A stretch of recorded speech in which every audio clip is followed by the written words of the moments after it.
what do you think? Can we compare Stockholm 2016 to that contest, or maybe a bit more to the one that has just been a couple of years ago in Malmö?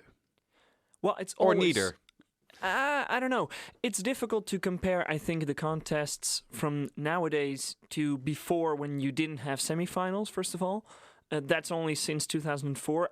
My first contest was in 2010, so as long as I've been going, there were always 2 semifinals. And as long as I've been going, I know the contest as being a 2-week event. I imagine it wasn't like that back then. No, 1 week. So that's one thing.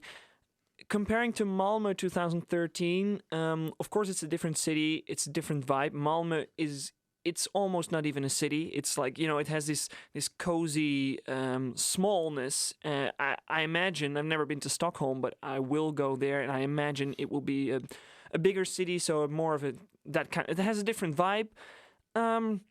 But of course, the thing that you can compare it to is what we really noticed in Malmö. You were walking past like shopping streets or train stations, and there'd be Eurovision music playing all over the place because the country just loves it. And that's one thing that we're going to get again, because there's no country where Eurovision is as big as in Sweden. It's also one of the reasons they chose for Malmö was because of the high costs. They wanted to reduce the costs for participating broadcasters to take part in Eurovision.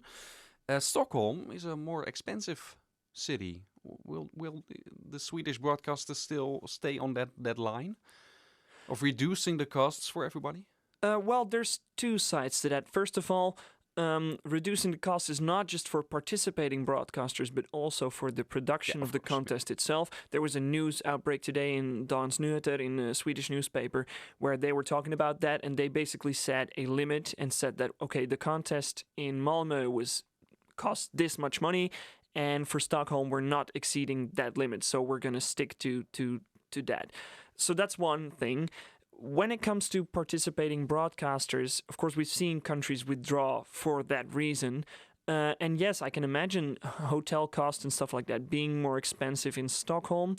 But I think the main thing, if you want to reduce those costs, they're going to need some help from the EBU, because it's not just about how much does one night in a hotel cost, but a way more effective way to reduce those costs is how many nights will you have to spend in that hotel.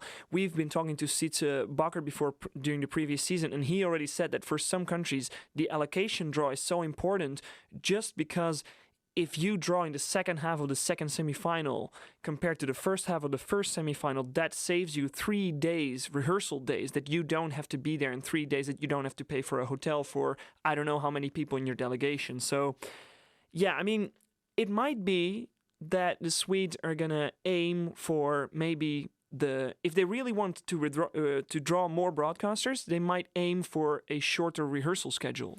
We will talk about the countries that might be in Stockholm, might return to the contest or debut at the contest later on in this show. We spoke to Christer Björkman, one of the people of SVT, one of the successful people, because he also was part of the Swedish team when he won the contest in Baku in 2012 and then got the show to Malmö. And it was very short after that victory in 2012 that they won the contest again. But they kind of expected it in Sweden. This was much tighter. It was much more exciting.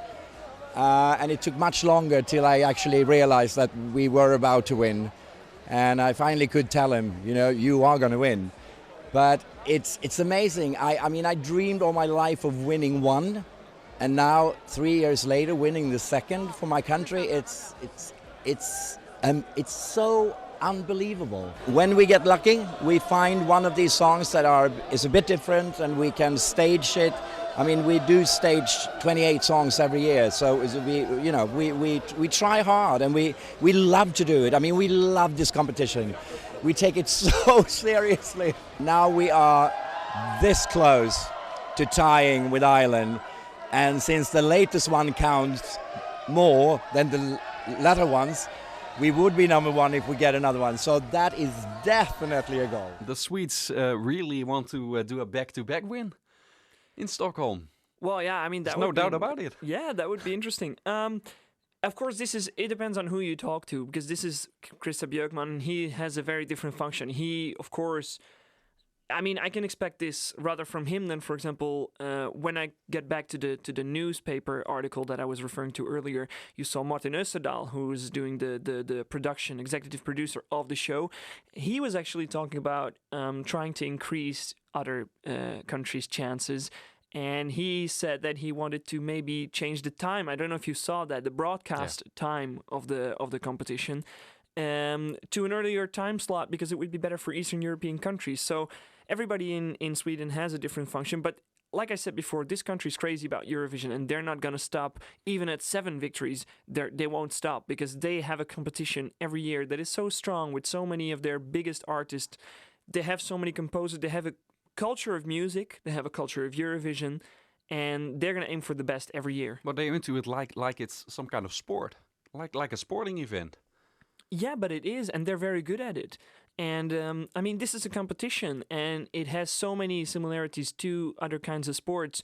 And you have these kinds of countries that when there is a culture, you know, you don't have to be big. You don't have to be the United States to be good at everything, because there are also sports, for example, like, I don't know, curling or something like that, which is really big in Scotland or in Canada, for example. So it all depends on a kind of culture that hangs around it. And that's the thing with Eurovision, because all the Swedes are so crazy about it, they're going to have opportunities to come up with something very good every single year.